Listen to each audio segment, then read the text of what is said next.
네, 안녕하세요. 화요일의 남자 이상화 세무사입니다. 자, 오늘 이 시간에는 50대 이상의 대표님들께서 주목해 주시면 좋겠습니다.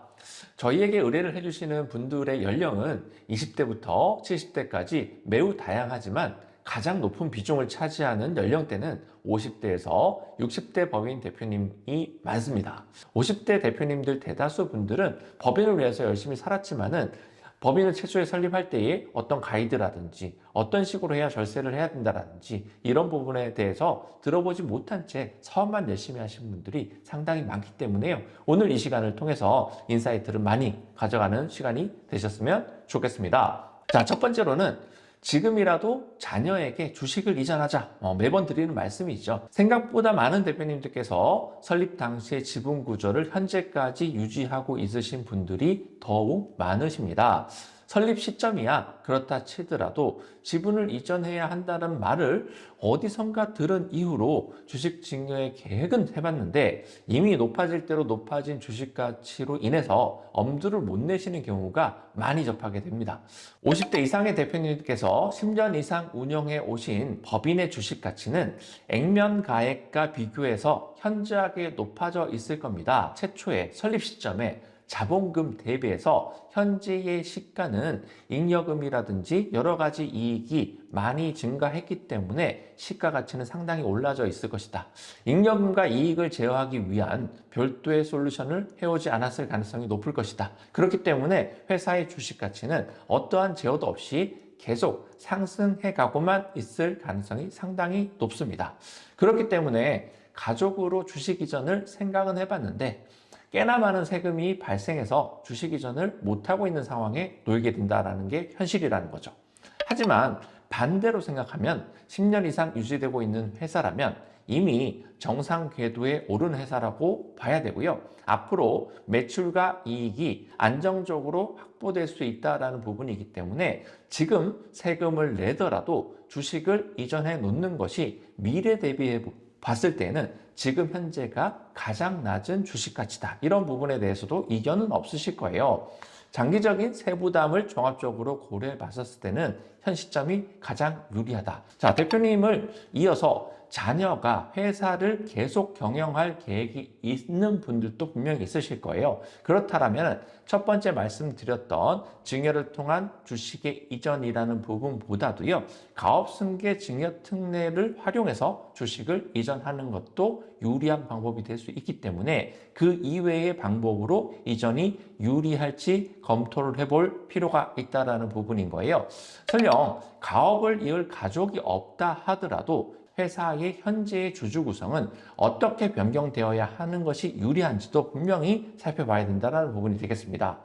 가족으로서 직접적인 주식 이전에 대해서도 말씀을 드렸고요. 가업승계 증여특례를 통한 주식 이전에 대해서도 말씀을 드렸고요. 최근에는 이런 방법들보다도 조금 더 적극적인 방법이 또 생겨나게 되는 부분인데요.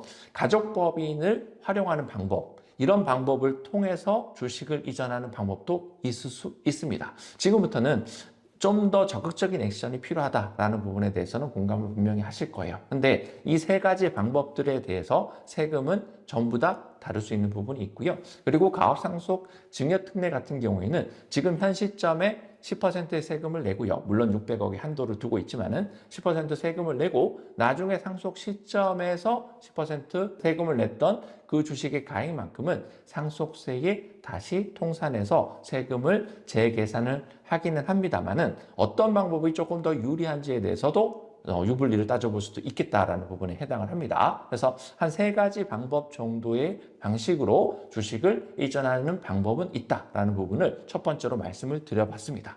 자, 두 번째로 살펴야 되는 부분들이 있습니다. 주식을 증여했다라면 매년 배당을 일단 하자라는 부분인 거예요. 배당에 대해서 굉장히 인색하십니다. 왜냐하면 생각보다 세금을 계속 내기 때문에 이 부분을 계속적으로 진행한다라는 부분은 세금을 계속 내면서 배당하는 부분이 조금 어려울 수 있다라는 부분도 여러분들이 상식적으로 알고 있을 거예요. 하지만 여기서 다룬 내용으로는 가족으로의 주식 이전으로서 회사의 주주 구성이 이제 재배분됐다라는 부분인 거예요. 어느 정도 정상화가 되어가고 있는 단계다라는 부분이겠죠. 그러면 매년 배당을 통해서 회사의 잉여금을 제어하고 가족으로 법인의 부를 적극적으로 직접적으로 이전하는 방법을 취해야 된다는 부분인 거예요.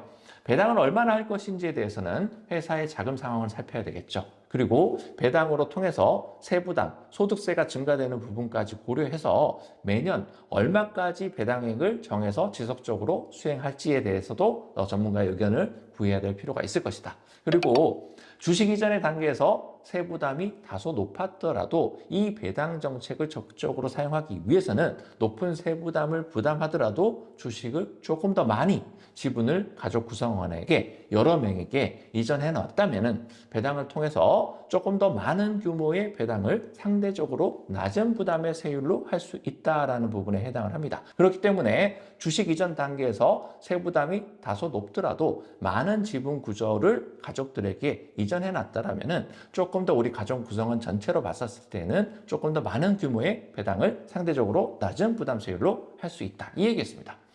다만 어느 정도의 세부담으로 주식을 이전하는 것이 향후 미래 한 10년, 20년 동안의 배당 전략까지 고려했었을 때 가장 합리적인 구조의 수치인지에 대해서 분석하는 게 쉽지 않겠다라는 부분에 숙제도 남아있을 것이다. 만약 자녀로의 재원 마련 이슈가 있는 분들이 분명히 있을 거예요. 자녀에게 집을 사줘야 된다. 근데 자녀의 소득이 별로 없다라고 한다면은 설령 차등 배당을 통해서 증여세 부담이 발생한다 하더라도 자녀에게 배당을 많이 해보는 정책을 가질 수 있어야 된다는 부분이 있고요. 자녀는 배당으로 확보한 재원을 가지고 부동산을 살 수도 있겠지만요. 아버지의 주식을 취득할 수가 있습니다. 그런 부분으로 활용할 수도 있기 때문에 적극적인 방법으로 움직이는 것도 좋은 방법에 해당을 하겠고요. 참고로 앞에 말씀드린 것처럼 신설법인, 가족법인을 활용해서 당장의 세부담을 최소화하면서 배당을 많이 하는 전략을 세우는 방법도 있다는 부분인 거예요. 그런 방법까지도 적극적으로 활용을 해서 배당 정책, 잉여금을 꺼가는 정책까지 하는 필요가 있겠습니다. 자, 세 번째 다룰 내용에 대해서는 대표님의 개인 재산이 있습니다. 이 개인 재산은 자녀에게 양수도의 방식으로 이전하자라는 내용에 해당을 합니다. 법인의 주식뿐만 아니라 대표님은 분명히 개인 명의의 주택 이외에도 상가라든지 어떤 부동산을 보유하게 되는 경우가 상당히 많으시고요. 실제로도 그렇습니다. 이 개인의 명의의 부동산은 양수도의 방식으로 자녀에게 이전하는 플랜을 계획해 볼 수가 있다는 부분인 거죠.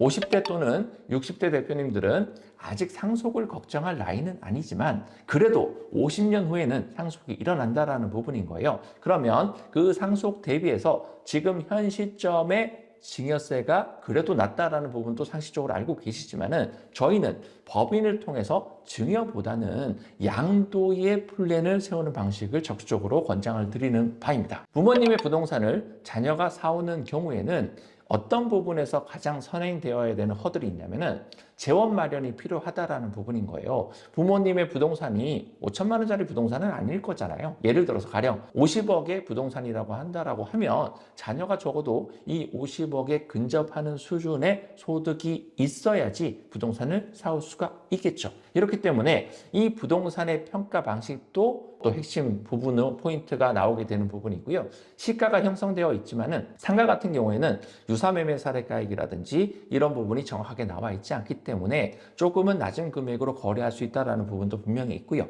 그리고 소득에 대해서도 잔금까지 다 지급하는 시기를 조금 더 길게 가져가서 부모님의 재산을 취득하는 방법을 법인을 통해서 아니면은 법인의 주주인 그 자녀의 소득을 통해서 충분히 진행할 수 있다라는 부분을 말씀을 드립니다. 회사의 자금 상황이라든지 개인의 부동산의 보유 현황이라든지 부동산의 가치라든지 자녀의 수도 중요하겠습니다. 자녀가 여러 명이라면 조금 더 효과적인 분산 활동을 할 수가 있겠죠. 그리고 자녀의 소득 상태가 상당히 중요한데요. 자녀가 예를 들어서 다른 직장에 다니고 있는지 아니면 우리 아버지의 회사에 들어와서 일을 할 수 있는지 그거와 상관없이 주식은 소유할 수 있다는 부분이에요. 그래서 주식을 소유하게 만들고 소득을 높여주는 방식을 할 것인지 아니면은 그 가족법인을 세워서 그 자녀들이 속해 있는 가족법인이 우리 아버지의 회사의 주식을 보유하는 방법을 통해서 소득을 그 법인에게 분사할 수 있는 부분도 충분히 고려해 볼 수가 있겠습니다. 자녀의 결혼 유무라든지 여러 가지 사실관계에 따라서 여러 가지 케이스가 나올 수 있기 때문에 구체적인 진행에 있어서는 반드시 사전에 문의를 주시고 진행하셔야 되지, 먼저 중요한 먼저 해버리고 그리고 나중에 와서 이렇게 잘한 것 같아요 이렇게 물어보시는 분들이 가끔 있으신데요. 그러면 늦다. 미리미리 오셔서 어떤 플랜에 대해서 진행을 할지에 대해서 상의를 해주시길 바라겠습니다.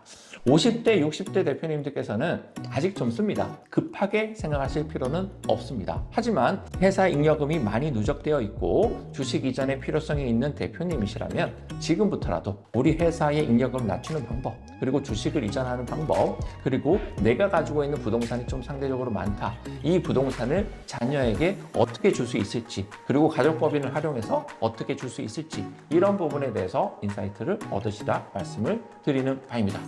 구독과 좋아요는 영상 제작에 큰 도움이 됩니다. 저는 이상화 세무사였습니다.